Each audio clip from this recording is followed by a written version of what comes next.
projeto do Sete Queda e também Iguatemi.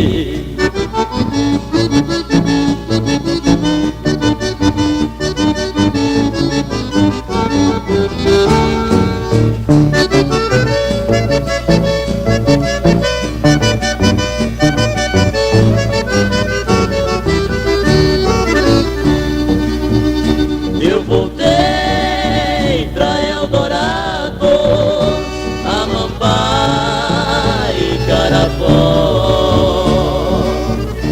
Conheci Vila União, para fui visitar.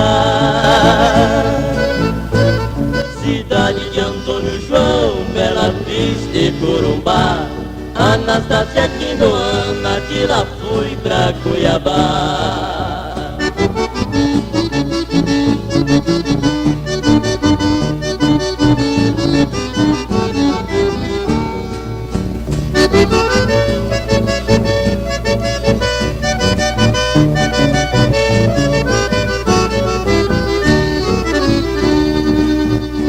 Eu voltei pra Campo Grande, é a nova capital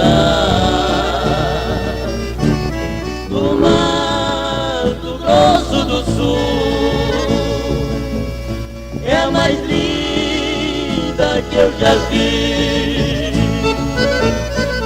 Pra conhecer mais cidade eu cheguei até Coxim. Eu não posso esquecer da cidade de Jardim.